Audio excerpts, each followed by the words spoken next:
Hey everybody, Jason Bermas here, and we got a banger of a show with you. Here's the deal. Julian Assange is and has been the issue via free speech and journalism for some time now. It's not only not getting enough press, but those that do cover it don't seem to really understand or accentuate to their audience how important this is. And if he is brought over, extradited illegally to the United States and tried via this kangaroo court, it is the end of any type of freedom of speech. It is the end of any legitimate journalism whatsoever, and is the beginning of the criminalization of speech in a command and control culture I don't want to live in. And that's why we have Andrew from Action for Assange with us to not only discuss these issues, but also talk about some of the speakers that are going to be out in D.C. from, I believe it's noon to 4 now. A lot of great speakers. Jill Stein, Randy Credico, John Kiriakou, Chris Hedges, and many others. Andrew, let's first talk about Assange himself and where we are, what stage of the game this is with his latest appeal. Absolutely. So to catch everybody up, the British courts have said yes, Julian can be extradited. On January 4th, 2021, Vanessa Breitzer did deny the extradition temporarily based on mental health grounds and prison conditions in the U.S., but didn't allow any arguments about free speech or any of that to go through. In other words, let's stop there for a second. Her ruling was absolutely terrible on behalf of the free speech argument. She basically sided with the state on every issue. And when he talks about the facilities and mental health, she essentially came to the conclusion there was no way that the United States could actually guarantee that Julian did not commit suicide. And on that judgment alone is the first time that he was denied extradition. And many people were stunned, as you and I were, that had first taken place, but really left this loophole to say, don't worry, Scout's honor, we're going to clean it up and we're not going to have an Epstein situation. Yep. And it's even darker than that, because we knew going into that January 4th hearing that the CIA had been plotting the assassination of Julian, that they had confiscated all of his belongings and given them to the United States after he was taken out of the embassy. He was actually sold with an IMF loan to the country of Ecuador for $4.2 billion. And what ended up happening is the judge dismissed the information about the U.S. getting all of his personal possessions from the embassy and literally said that there's a Chinese wall between the intelligence community and the Department of Justice that would prevent them from being able to communicate about what they found in the embassy. When they were talking about the assassination and the spying that UC Global did against Julian, the judge basically went as far as to say that, like, well, what did you think was going to happen? You were publishing national security information. You think the CIA wouldn't target you? So that was a really disturbing development in and of itself, because that original ruling back in 2021 basically gave the U.S. everything but the physical body of Julian, right? They had all of the legal precedent that they can target any journalist around the world, accepted without clause or measure. It was just, hey, maybe you shouldn't torture people in your prisons. Like, do a little propaganda on that and maybe we can send him over. Absolutely. And once again, the issues here are, number one, the guy has 100% track record of every single thing being published being 100% real. That's step one. Step two is that he exposed global war crimes. Step three is he's not a U.S. citizen and never has been, ever. Right. Step four is he had to actually go into hiding at the Ecuadorian embassy, not because he had been charged with anything, but because a kangaroo court/trial was in the works via false sexual assault accusations. And he was never able to get himself out of that Ecuadorian situation whatsoever, other than to be dragged out by the very law enforcement and intelligence apparatuses that had spied on him for years and colluded to either capture, kidnap, or kill him. You mentioned UC Global. That's the privatized Israeli firm working via Sheldon Adelson with that intelligence apparatus. And then on top of that, in court documents, you had competing spy agencies, the UK in particular, that supposedly were surveilling outside with cars full of agents that were ready to go in and take him out on a whim. Yep, they actually had teams set up 24 hours a day, 7 days a week from almost any country you can imagine that had interest outside of the Ecuadorian embassy. Like if there was anyone, the joke was, if there was anyone within a block of the embassy, they either were a civilian supporter of Julian or worked for an intelligence agency for any state, not just the US. But it reached the point inside the embassy where I don't know if people are familiar with V for Vendetta or that movie. But if you remember the little white noise machines, the triangle laser boxes that generated a static sound so recording equipment couldn't hear you, Julian actually used one of those in the embassy because he thought that, rightly so, UC Global had installed microphones into the meeting rooms, into the women's bathrooms, and all these other places throughout the embassy. So what the CIA ended up doing was getting UC Global to install laser microphones into the embassy to listen through the vibration of the glass in the window off of their voice, where the white noise machine couldn't actually affect the physical glass itself with the static sound that it was making. So even just that little portion is how dystopian these people are willing to go. And that's just with a dude at an embassy publishing papers. That's not even with someone that would actually organize a resistance. That's not with a competing cartel member, aka El Chapo. That's not with the head of another intelligence organization or a not-so-puppet dictator. Again, this is a journalist. This is a citizen outside of their own country that they went after. Now, so where we stand right now, just to get us caught up, because that was the beginning of 2021, appeals process has taken place. And at the end of the day, the British court said, no, you can extradite Julian. Right? They said, no, you can give the U.S. his body, even though we've given them every law that they wanted. And so right now it's in the case where Julian's legal team has filed appeals with the United Kingdom Supreme Court. It's been turned down, and now they're filing essentially another appeal that's been placed to try to get the other portion, or what's called the cross appeal, put into motion and get I think the term in the UK is like a principled appeal. Like essentially they went through and fine-tuned everything that they had to say according to what the British courts decorum stated they must do, kind of thing. So that could be rejected at any moment. It could be accepted, and the case could drag on in the UK for another 2 years, 4 years, just however long that they basically decide to keep this man in the Guantanamo Bay of the United Kingdom. Absolutely. But let's talk about the catastrophe if, in fact, he is brought over to the United States. Now, number one, we live in the post-truth world, and the popular narrative surrounding Julian Assange with establishment authoritative media is that he was some kind of conduit for Russia, especially in the case of the DNC emails. And he is just a pawn of Putin and a puppet. Now, it is ironic to me that the Trump administration, the legal avenue that they seem to be going after them on, is the same one he failed to protect Julian Assange from, aka the Espionage Act. In both cases, it is absolutely absurd. But again, Trump didn't want to pardon him. Trump wanted to play ball with Dana Rohrabacher. He wanted to make him give up his sources.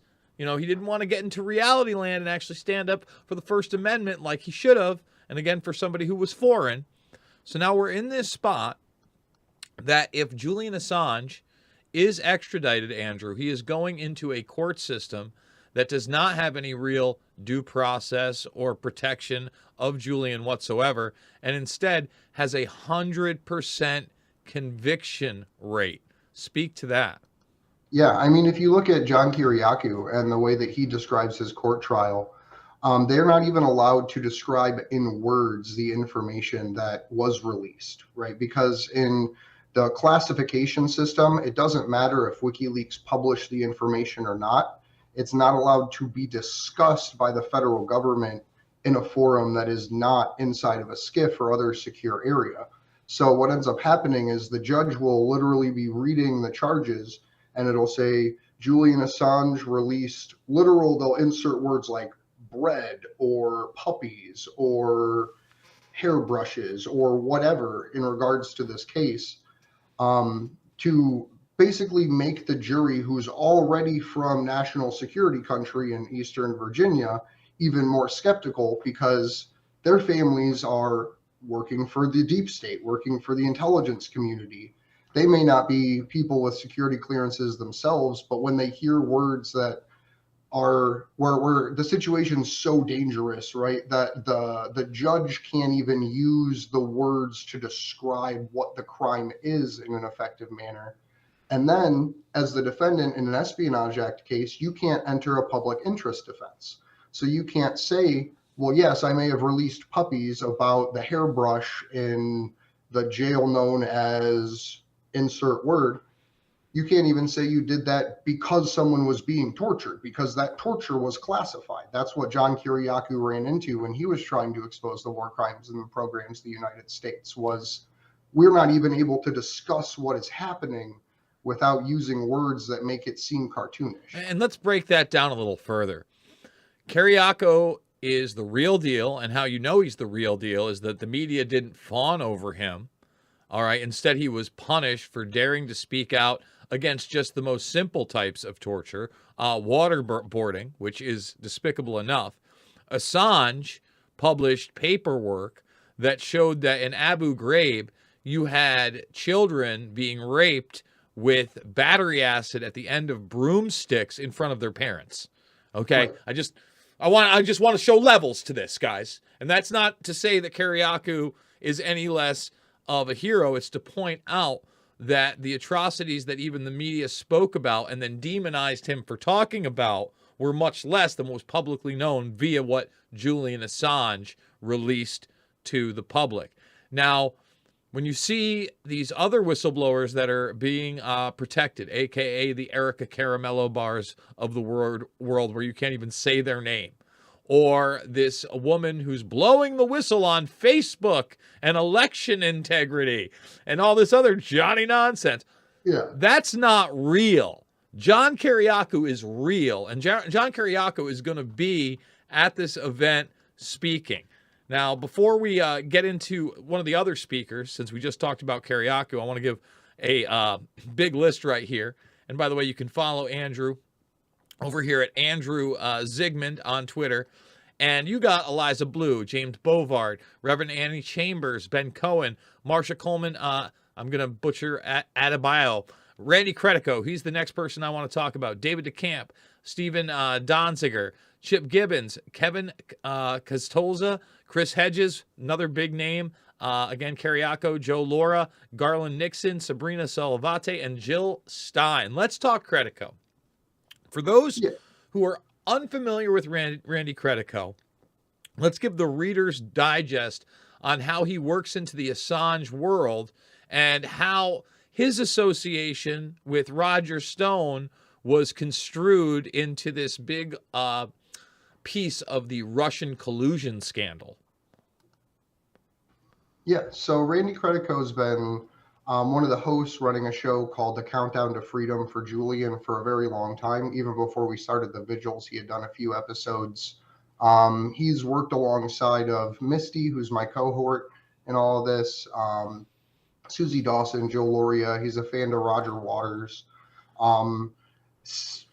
Cyron Hirsch, I think his name is another former friend of Randy Credico's, and there's a bunch of other. You mean Seymour Hirsch? No, not okay. Seymour Hirsch. It's an Australian Siren something. Okay. I can't remember his last name, but he's one of the musician people in Australia, like a celebrity out there that supports Julian. And with the whole the part that I want to talk about, I guess, because I'm not too familiar with his involvement with Randy Credico, or not with Randy Credico, with Stone. My brain's frying out. Roger Stone. Sorry. Roger Stone. Yeah. I can talk to about what the indictments about Roger Stone were Yes. saying, because I know that, but I don't know any particulars about their relationship, so I don't want to just impose something there. Mhm. But when Roger Stone actually in the 2016 elections was going around acting like Roger Stone, right? He's a particular personality type. Everyone knows who Roger Stone is. He's Mr. Politics. Um, he essentially was trying to convince people that he had more information than they had based on press releases that WikiLeaks had previously put out, right? Like he said that he knew information was coming out about Hillary Clinton a few months after Kim.com had said that. He had talked about how they were going to be releasing information about the DNC and all of these things after WikiLeaks had published all of this. And then you actually see communications between Stone and WikiLeaks where he was saying, hey, give me a heads up, like give me some information, like show me what you're planning. And like Julian did to everyone, he literally told him no. He was like, get in line, essentially. You can read the actual dialogue between the two in the transcripts. But it was literally just a Stone trying to play politics between that side of the field, in my opinion, I guess. Like the, hey, I'll get some information from him to do this thing. I'll promise this guy some information if he helps me with this, because that's essentially Roger Stone's MO. And I personally see Randy Credico not in the same light, but kind of with the same idea, like the follow the white rabbit, there's another shoe that's going to drop. And not even that he's a bad or good guy. But earlier in like 2021, Roger Stone or Randy Credico, sorry, had been going around saying that like he knew someone in the Biden Justice Department and Merrick Garland owed him a favor, and that like we knew for sure signing this petition, if we got enough people, that they would drop the charges against the Department of Justice. And it's something that some friends of mine from the Schiller Institute and the LaRouche Society actually talked to Randy Credico and Roger Waters about an event in DC that they got shut out of. They were like, hey, we're not told, like we have our plan, we know what's going on. So I think that leads to a larger point of like, don't trust people's plans. Like, don't trust my plan. Don't trust a board's plan. Don't trust Credico's plan or Stone's plan, right? Because at the end of the day, like each one of us is responsible to take a principled stance in the world and be our own heroes and write our own stories. So that's the most important thing. Is there are all these people, the Stones and the Credicos and the message boards, right, that all say we're happening this way. And even for the other side of the field, right, you had like Blue Anon, essentially, like the people that were like, Russia Gate's coming, you know, the other shoe's going to drop, the walls are closing in, folks. So it happens all around the political spectrum that people get caught up in this waiting for the next event to happen instead of creating the optimism and activism that's needed in the moment to prevent these dire things from going on. Well, I think one of the better journalists out there that really comes at it from that perspective and sticks to what he can prove and has been in the field for a very long time and been realistic in the freedom of speech and anti-war movement is Chris Hedges. He's been one of the best, and a lot of people don't know about him in this country anymore. Was a correspondent for RT before they took that all the way down. People in this country would watch RT, and the establishment didn't like it because you would get people like Abby Martin who would gain an audience, Chris Hedges that would gain an audience, Jesse Ventura able to get a show over there. Speak about Chris Hedges and how much he's done. Oh, yeah. Chris Hedges is a wonderful anti-war journalist. I believe he actually started out on mainstream media with either CNN or MSNBC back when they allowed contrarian voices around the time of the invasion of Iraq and Afghanistan. And so he's basically given up that position, moved to RT. RT's been removed from the air here in the United States, and he's still managed to continue publishing on his own accord and with RT internationally. And he's cut from the same cast of people that I would put like the Glenn Greenwalds of the world and people like that, where like, yes, he has a left-wing perspective, but he also stands against U.S. imperialism and war crimes that lead to the destruction of these third world countries. No, absolutely, and that's why I admire his work. On top of that, you have ex-presidential Green candidate Jill Stein out there. Tell us what Jill's going to be talking about. So Jill's part of a group called Doctors for Assange. She's one of hundreds of doctors that have signed a letter talking about the psychological torture that Julian's been under, the health restrictions. Julian had they call it a mini stroke, is like the official terms that they're using for it, but had a stroke back in October of 2021 during the hearings that were taking place while grown men were arguing whether or not he would kill himself in prison. Um, and the favorable option was yes, he would kill himself. So I could see how that would be a little bit stressful. But Jill Stein has led a wonderful group of doctors to Julian's aid, because she, just like him, was targeted in 2016 with the Russian propaganda, right? She was the Putin's buddy that sat down with him to talk about international peace, right? And Julian was the one that supposedly published the Russian DNC emails, which none of that is true. Like, none of that happened the way it's presented. But so in a way, there's that sense of solidarity against the empire, no matter which way you want to look at it, whether it's this left-wing perspective of like, hey, we need to take a stand against this because of insert reasons of war, destruction, and wasteful spending, or the right-wing reasons, which are like, we need to preserve free speech. We need to make sure that war crimes can be exposed, and then people be held accountable after that information is released to the public. My man, Andrew, how can people support you? Because other than the GoFundMe, you guys are doing a bunch of other things, but GoFundMe.com, hands off Assange DC. That's one way to do it. I'd like people to turn out. Again, tell people where exactly you're going to be there in DC. I know you could always use a helping hand, and this is going to be far from the only event you're going to be doing this year. Yep. So we're going to be outside of the Department of Justice on October 8th from at least noon to 3, if not longer.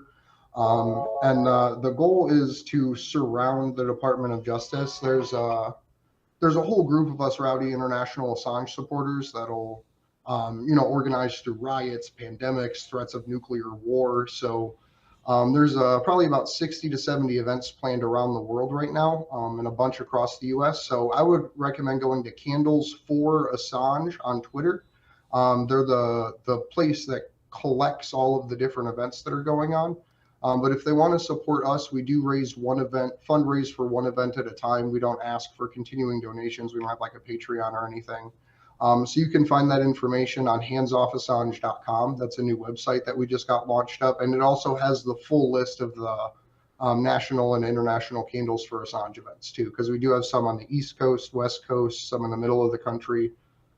But the biggest thing really is do what you can with the time and money you have for any issue, right? For me, the hill I decided to die on was defending Julian Assange. There's plenty of other hills that need plenty of other people to die on them, whether it's stopping nuclear war, whether it's ending the Fed, whether it's stopping the IRS agents that are now a military with hollow point rounds, right? So there's people needed on all fronts. So even if you're not like a crazy free speech fanatic like I am, there's always something you can stand up to defend.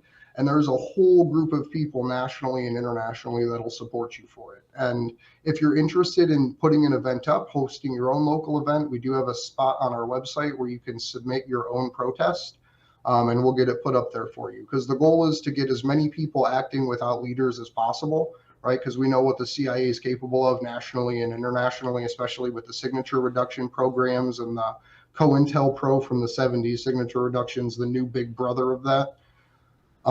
So we need people to step up without having to be asked, right? That's one of the most important things is we can't expect someone to invite us to do it.